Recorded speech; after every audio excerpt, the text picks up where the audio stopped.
Firman Tuhan dalam 1 Korintus 15 ayat 58 katakan, segala sesuatu yang kita lakukan bagi Tuhan untuk Tuhan tidak akan sia-sia. Inilah masa kita lakukan itu. Segala sesuatu yang kita lakukan untuk Dia tidak akan sia-sia. Sama ada kita melakukan sesuatu untuk Dia atau tidak, it depends. Dan itu membedakan.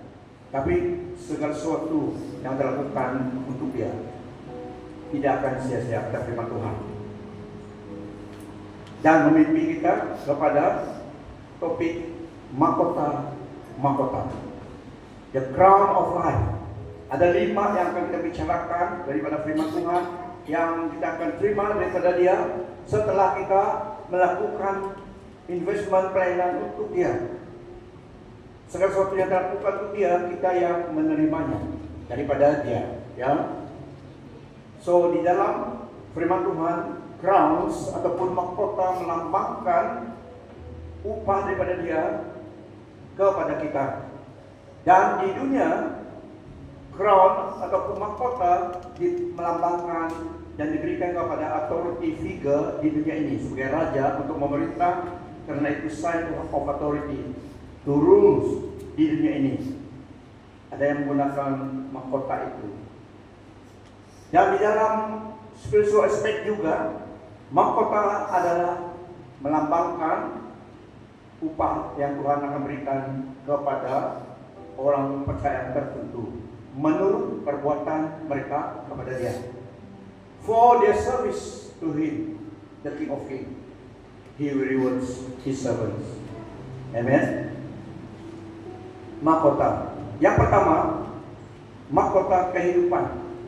Yang kedua adalah mahkota abadi. Yang ketiga, mahkota kebenaran. Yang keempat, mahkota kemuliaan. Yang kelima, mahkota sukacita. Yang pertama, mahkota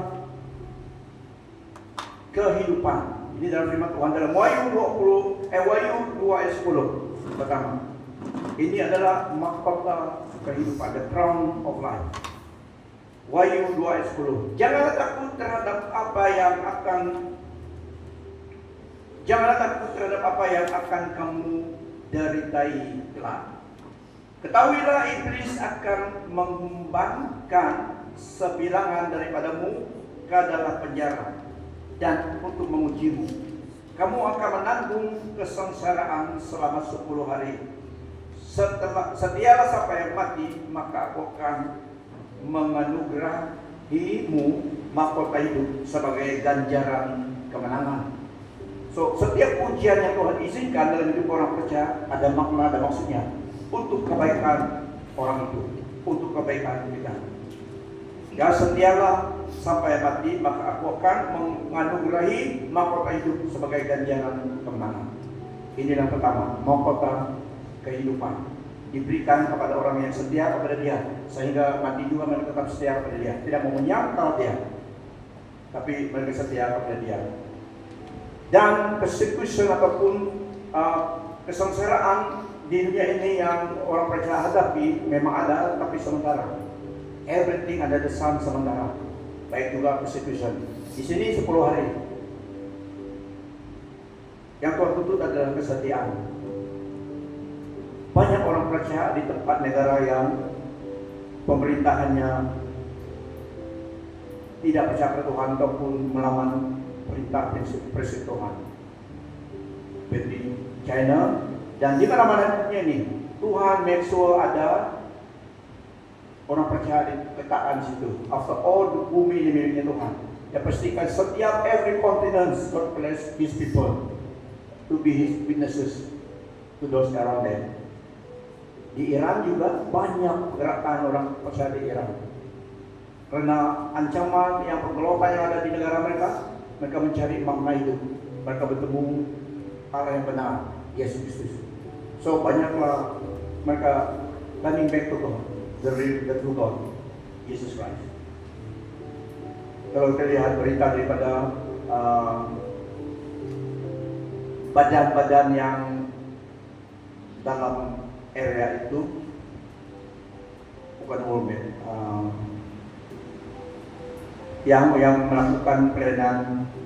Kita melihat pergerakan orang percaya semakin banyak datang kepada Tuhan di dalam keadaan yang sangat sukar, tapi mereka mau hidup kekal, mereka mau selamat. Itu juga tempat yang lain seperti di China. So, yang pertama ini adalah kesetiaan. Diberi the crown of life kepada orang percaya kepada Tuhan. Kalau yang menyangkal Tuhan, mati juga dia, kelak, tapi tidak ada harapan. So, setia pada Tuhan sampai mati juga. Terus ada hidup kekal dan ada mahkota kehidupan yang mereka. Tuhan Yesus katakan, jika kau menyangkal dia di dunia ini, di hadapan orang, if you deny me, if I share of me and my word in this wicked and unfaithful generation, the Son of Man will deny you before God and our angels. Tuhan mau kesetiaan daripada orang percaya untuk menerima mahkota kehidupan sebagai ganjaran kemenangan. Dan dalam tafsiran baru, jangan takut terhadap apa yang harus engkau derita. Sesungguhnya iblis akan melemparkan beberapa orang dari antaramu ke dalam penjara supaya kamu dicobai dan kamu akan beroleh kesusahan selama 10 hari. Hendaklah engkau setia sampai mati dan aku akan mengaruniakan kepadamu mahkota kehidupan. Ini terjadi di dalam revolution, ya, di dalam masa yang sukar 7 tahun di dunia ini. Revolution. Tapi berita baiknya, kita yang percaya pada Tuhan pada masa ini yang dikatakan the body of Christ tidak ada di sini lagi. Telah bersama dengan Tuhan di surga, diangkat, the rapture of the church. So pada masa ini kita belum turun ke dunia, tetapi untuk kita dari sini kesetia kepada Tuhan. Yakobus 1 ayat 12, diberkatilah orang yang tabah menghadapi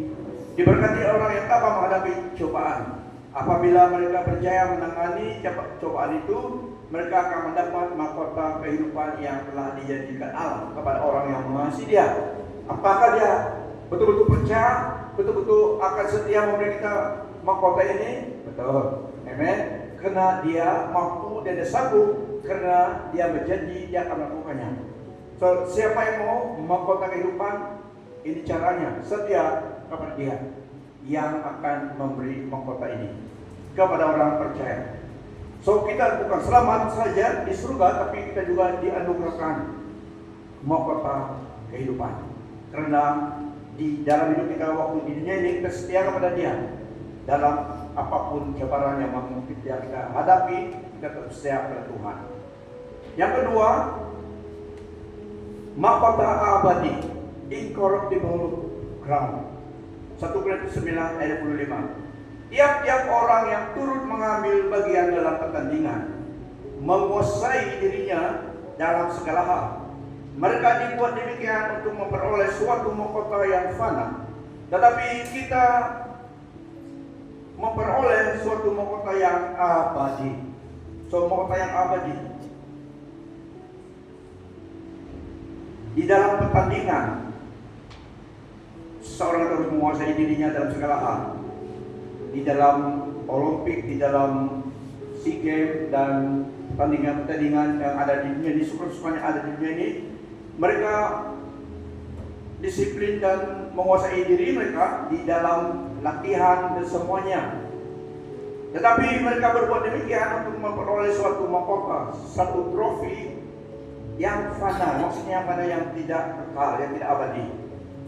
Tetapi yang Tuhan akan berikan kepada kita adalah mahkota yang abadi. So it's worth fighting for.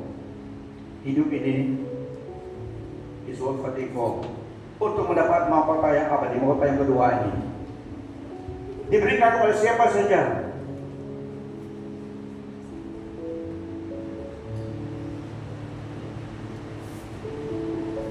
Amen.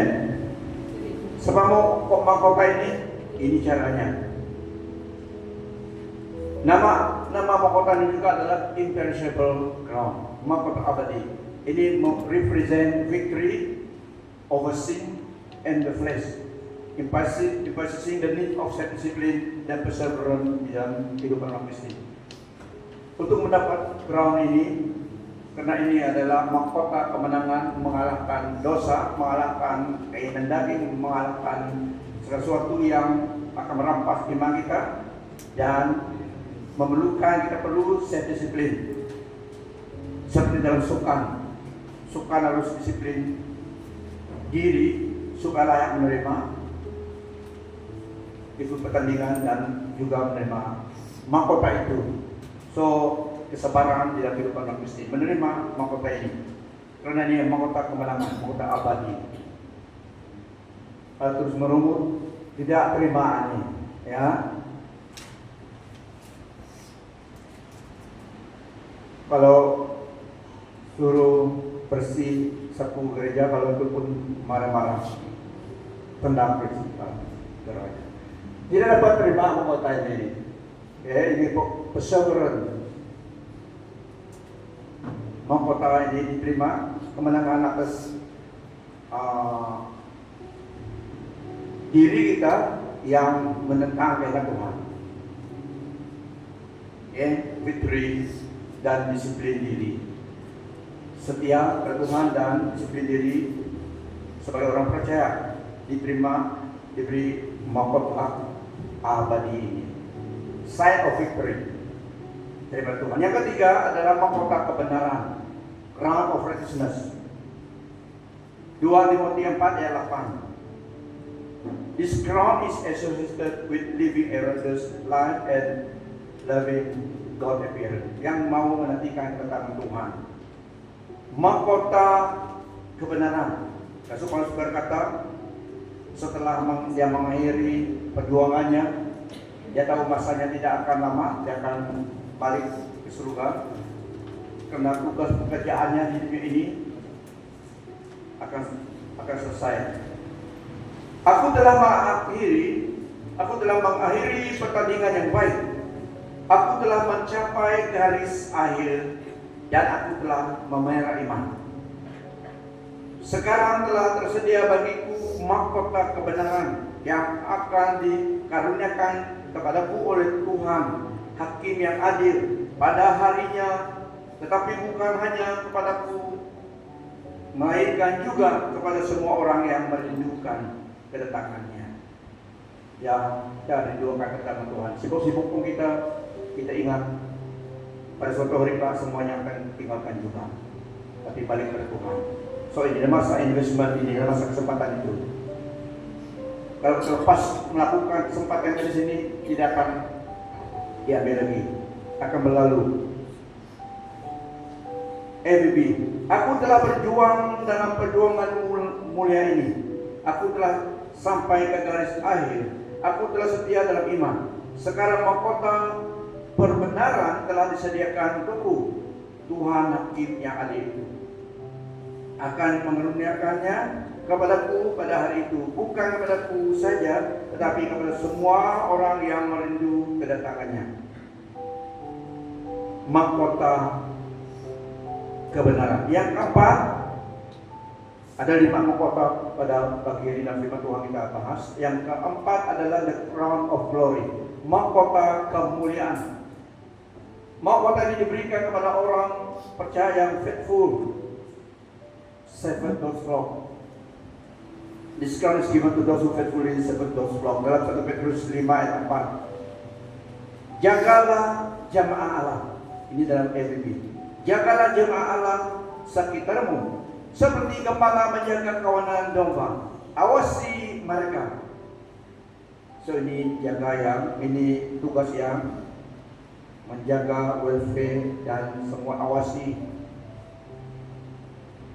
jemaah Allah. Bukan secara terpaksa, tetapi dengan rela. Bukan untuk mendapat keuntungan yang tidak wajar, tetapi dengan sepenuh hati. Ada keuntungan yang wajar, ya ada benefit yang wajar, ada yang tidak wajar. Apabila Gembala Agung datang kelak, kamu akan menerima mahkota kemuliaan yang kekal. So ini lebih kepada yang menjaga jiwa, yang menggembalakan domba, yaitu bukan literally domba ya, tapi manusia digambarkan seperti domba. Binatang ini, domba ini adalah satu binatang yang perlu dijaga. Harus perlu dijaga lebih daripada anjing, ya, daripada ayam atau kucing. Domba ini, Tuhan menggunakan istilah domba gambarkan manusia yang harus dipelihara, diawasi,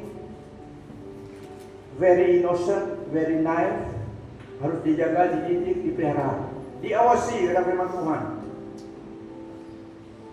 So mahkota ini diberikan, mahkota kemuliaan. Apabila Gembala Agung datang kelak, kamu akan menerima mahkota kemuliaan yang kekal. Inilah yang Tuhan berikan kepada saya nanti. Selain daripada yang lain, ya, juga kamu.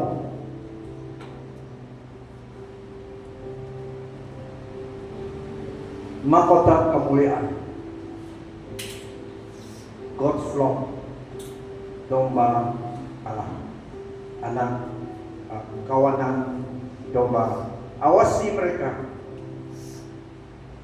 menjaga mereka.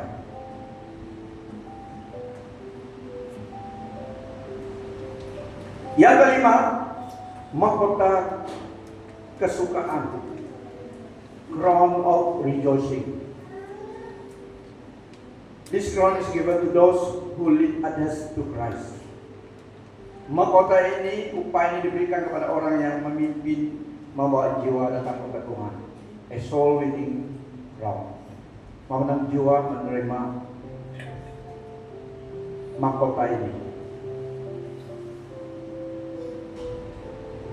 Jika kita tidak berani bersaksi dengan umum, berdoa juga cara kita membawa jiwa datang kepada Tuhan. Jika tidak ada cara lain untuk menjadi saksi Kristus. Of rejoicing. Ini adalah diberikan kepada orang yang membawa jiwa kepada Tuhan. Kita seharusnya telah diselamatkan. Satu agenda hidup kita adalah membawa jiwa kepada Tuhan. Ya, sebagai orang percaya. Saya secara pribadi bukan gembala saja di kerja, tapi secara pribadi setelah tadi percaya, setelah tadi diselamatkan, kita gunakan peluang kesempatan hidup ini menjangkau jiwa. Itu juga kebaikannya kita ada track. Seperti gereja kita ada satu track yang cukup baik untuk diberikan kepada orang. Di mana kita itu cara kita, walaupun kita tidak pandai khotbah, tapi kita buat track itu, kita berdoa, letakkan di mana yang sepatutnya supaya orang lain datang yang baca. So pada suatu hari nanti jiwa ini, jika antara mereka diselamatkan karena melalui firman Tuhan yang dalam track itu, yang kamu sudah doa hantar itu, itulah yang upah kamu. Mungkin dalam dunia ini kamu tidak tahu siapa orang itu, satu dua kamu tidak tahu, tapi kamu telah melakukan pelayanan itu. Yang jadi kamu menerima mahkota kesukaan ini. Kenapa mahkota kesukaan ini ataupun the crown of rejoicing adalah lebih kepada kalau kita membawa orang kepada Tuhan. So mereka lah yang mahkota kita. Berapa jiwa yang datang kepada Tuhan, mereka lah yang menjadi mahkota itu. Yang diistilahkan reward kita, jiwa yang kita bawa kepada Tuhan. Ini dalam 1 Tesalonika 2 ayat 19 dan Filipi 4 ayat 1. This crown is given to those who lead others to Christ. 1 Tesalonika 2 ayat 19 sampai 20 dalam EBB. Siapakah harapan kesukaan atau mahkota yang akan kita megahkan kelak di hadapan Tuhan kita Yesus Kristus ketika Dia datang nanti? Bukankah kamu? Memang kamulah kemuliaan dan kegembiraan kami. So jiwa yang kita bawa kepada Tuhan itu. That's why segala labor terhadap pekerjaan kita lakukan untuk Tuhan tidak sia-sia, karena itu adalah untuk kebaikan kita. Dia akan memberi kita mahkota kesukaan ini. Filipi 4 ayat 1.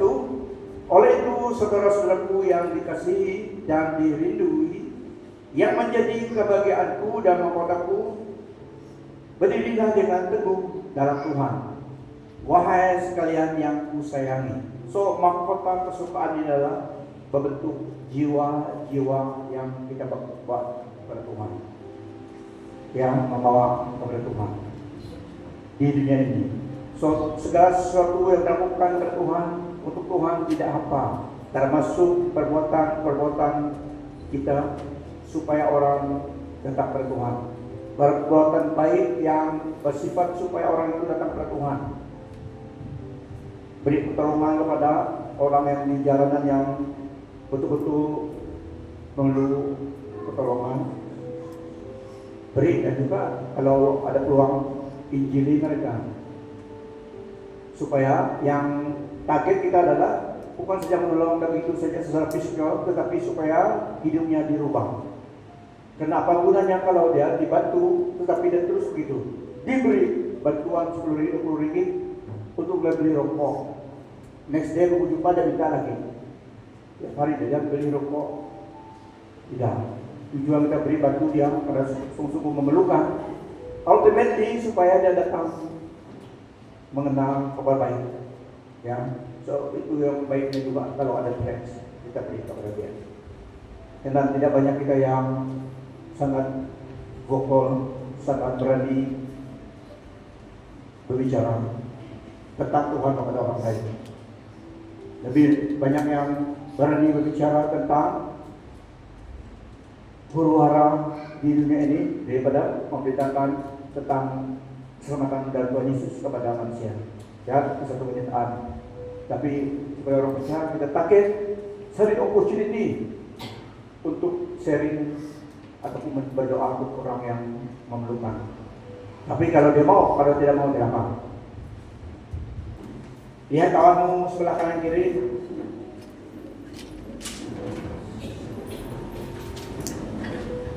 Lima mahkota. Bilang kepada 5 mahkota. Pilihlah satu. Jangan tidak ada. Ya. Semua kita akses kepada mahkota ini. Karena ini adalah kesediaan kita daripada Tuhan. Melambangkan upah daripada Tuhan. So, melayani Tuhan, hidup untuk Tuhan sebagai orang percaya tidak sia-sia. Ada benefitnya untuk kita. Baik di dunia ini dan lebih lagi di akhirat. Ya, karena melayani Tuhan di dunia ini bukan senang. Memang ada cabarannya. Tidak melayani Tuhan di dunia ini pun tidak senang. Ada cabarannya juga. So, hidup di dunia ini ada sukanya, ada senangnya. Tapi semuanya akan berlalu juga. So, sebagai orang percaya ingatlah pesan Tuhan. Di dalam hidup kita di dunia ini, ingat peluang kesempatan yang dalam hidup ini diberikan Tuhan kepada kita. Pertama, diselamatkan. Yang kedua, mengenal dia. Yang ketiga, melayani dia dengan hidup kita. Jadi apa yang ada pada kita.